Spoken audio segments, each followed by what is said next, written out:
What's up, guys? Welcome back to the Camps channel. Today we're going to check out AuroraRC's Demon 4K quad.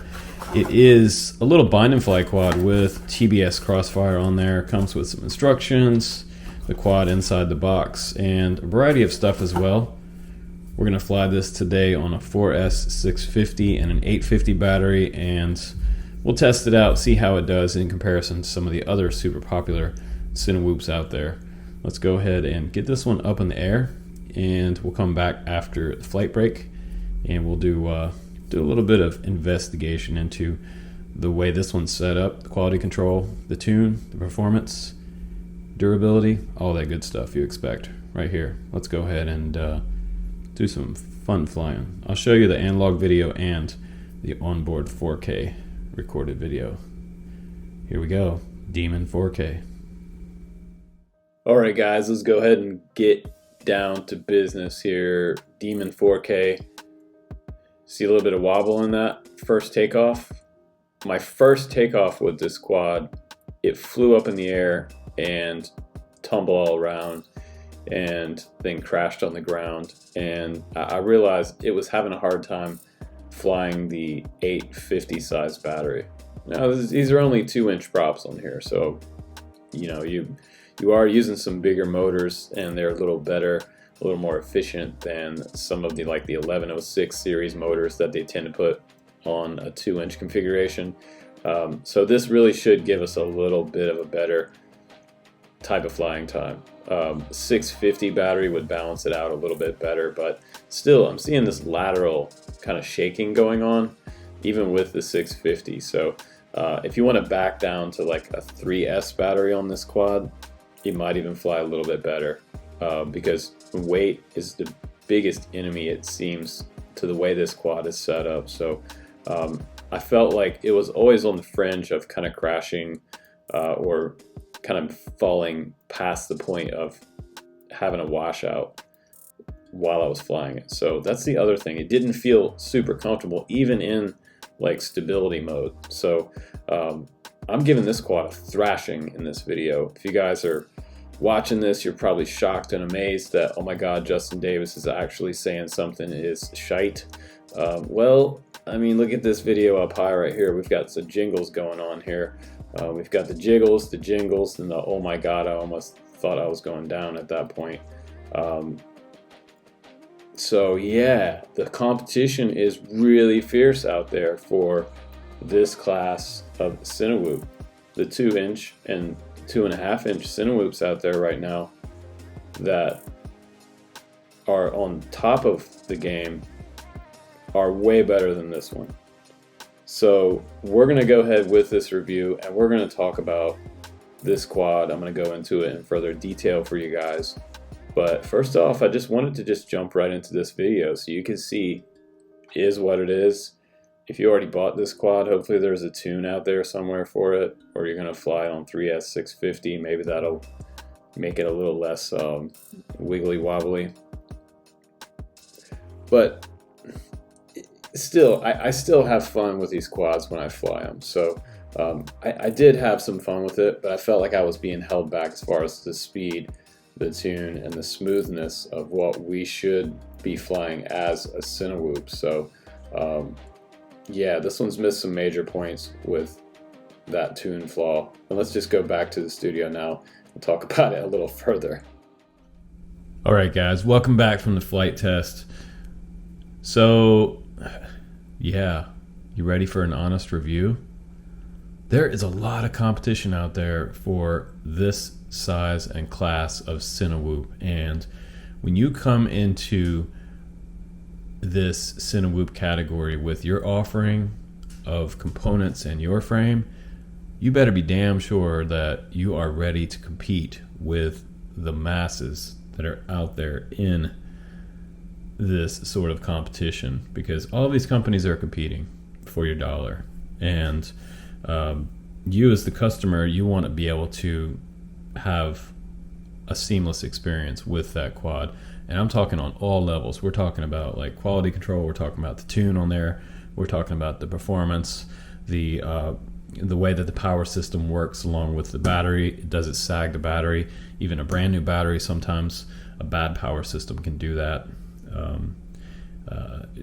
So many things to factor in here. So with that said, we're going to get into this. I'm going to go ahead first off, and I'm going to talk about price and some of the stuff that right away kind of bothers me about this particular product. And I'm going to make some suggestions in this video for you to alternatively look at. If you want to buy this one, fine. If you know how to PID tune, you're probably okay. If you want to fly it on 3S, you're probably okay. 4S seemed it was kind of maybe too much for it to handle. I felt like the 850, for example, was a little bit too much weight on the bottom of this, where it's that bottom mount. It was causing the quad to kind of like do some lateral twitching, and the 650 flew way better, but still, it kind of felt like the accelerometer needs to be calibrated, and that might have been the issue with the quad, but it always felt like it was kind of just about to lose its axis, even flying it in stability mode. It was kind of felt like it was on the edge of like kind of tweaking out on me. So that's something to be said. So there are other quads out there that are in this same genre that are just not having these issues. So I think all the components on here are very well chosen. I think the frame's actually pretty neat as well, and the foam bumpers work. The TPU mount up here, the idea of kind of having the horns up here is kind of cool, but another thing that kind of bothered me about this one is there's no Insta360 Go mount up there on top of that. They had a prime opportunity to be able to stick one of these on top of this. Maybe have the horns coming out the side instead of on the top. Wouldn't you agree? Because where are you going to put your action cam up there? And I know this is a 4K one, but I don't even see the 4K one available right now. The only one I see out there that's available is the analog version with no 4K that has the Cadex Ant on there, and then there's the full-blown DJI Cadex Vista version, which it would be fun to test that one out, but this one doesn't seem to be available with the Cadex Loris on here. And let's just look really closely at the body, the bumpers, the prop guards, and this bottom plate of this quad. Now the bottom plate's around 2.5 millimeter. It is a unibody plate, sort of true X setup. We don't have any dead cat stuff going on here because this is sort of one of those sort of 2-inch Cinewhoop class category quads.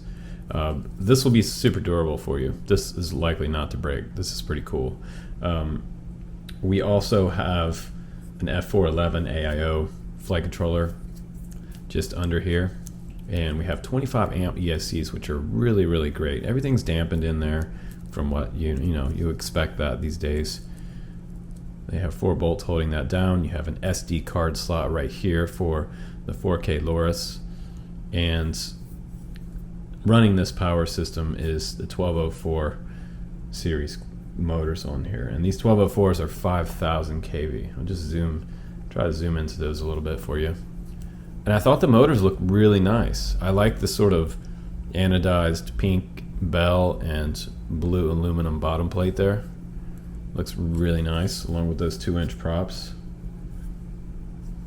And this camera, by the way, is 800 TVL, so this should be a great camera outdoors.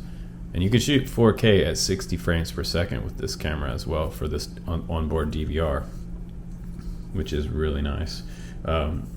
We have the HQ Pro. These are the T 2x2x4 props. By the way, if you're looking for these, I'll try to add some links down below if you already bought one of these. We also have singular prop guards on each motor, underneath each motor, so be careful when you take these screws off. If you remove the prop guards, it will probably fly way better. If you already bought this and you don't have the prop guards on it, it would probably be a little ripper, because sometimes all this extra gear on here will freak out the flight controller and have it do odd things. And that's why these little micro quads that don't have prop guards fly like little animals. They also have a TPU mount in the very back here, and really nice gauge wire coming out. We've got a full-size beeper on there, which I haven't seen on a micro quad in quite some time, so that's actually pretty impressive. So most of the stuff on here, most of the gear is up to par, but there seems to be some tune and balance issues here, and it might be that all of this up top makes it a little bit top heavy. I'm not sure, but in all my years of flying experience, like a lot of times weight seems to be the issue sometimes when you have this type of issue, and a lot of that has to do with prop size, wingspan, and the weight. So the heavier they are, the smaller they are, then they tend to have a lot more forces pushing on the flight controller, and when there's a little bit of wind, you can expect it to be even worse. So that's one thing to think about as well. And it's yeah, so it's the power system and the weight together, and sometimes weight can be a good thing with wind, but not in this case because you're rocking some prop guards. So yeah, it's gonna be a little bit of an issue for you. We also have the TBS Unify Pro Nano 500 milliwatt VTX on here. So again, another great choice for this quad as far as the components on here. You can see the antenna back here. It's the right-hand circular polarized.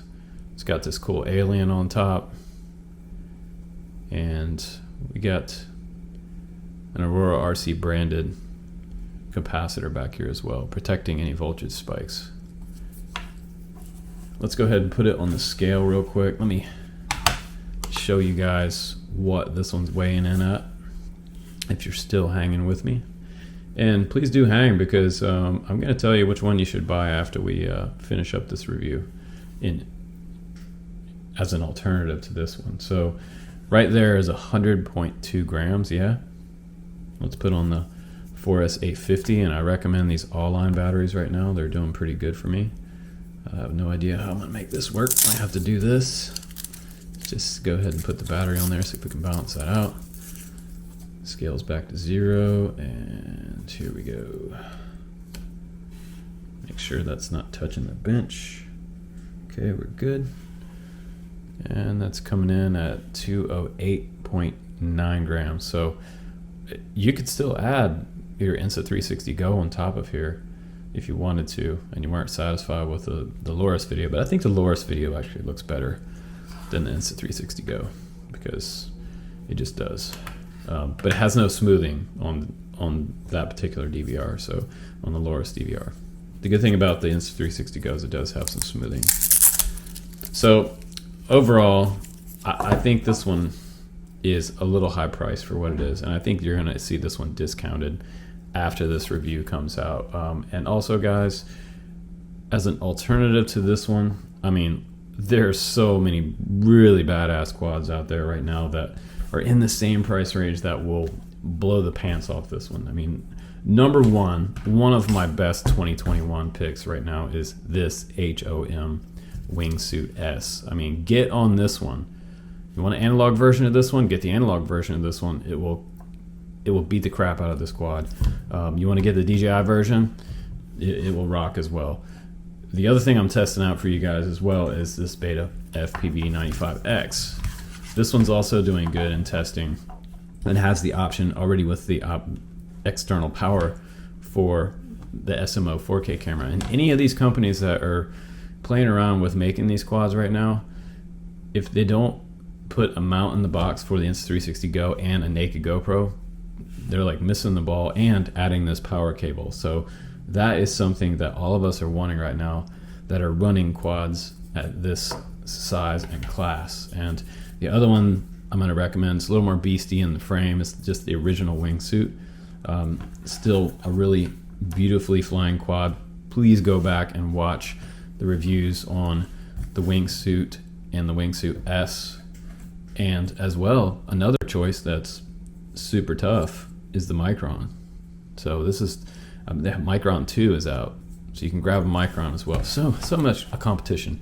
There's just no room for anybody to be missing a good tune on these, because when they come to you guys, I mean, you guys expect them to fly good, and that's what we're looking for. So I'll put the links down below for these, and my number one choice right now out of these, I have to do more testing with this one, but right now it's the Wingsuit S. You get an analog version of this one too, so much cheaper than the DJI version, but it's up to you what you want to fly and what your budget is. But thanks for hanging out, guys, and hope you enjoyed hearing the truth today on this review of my Demon 4K version.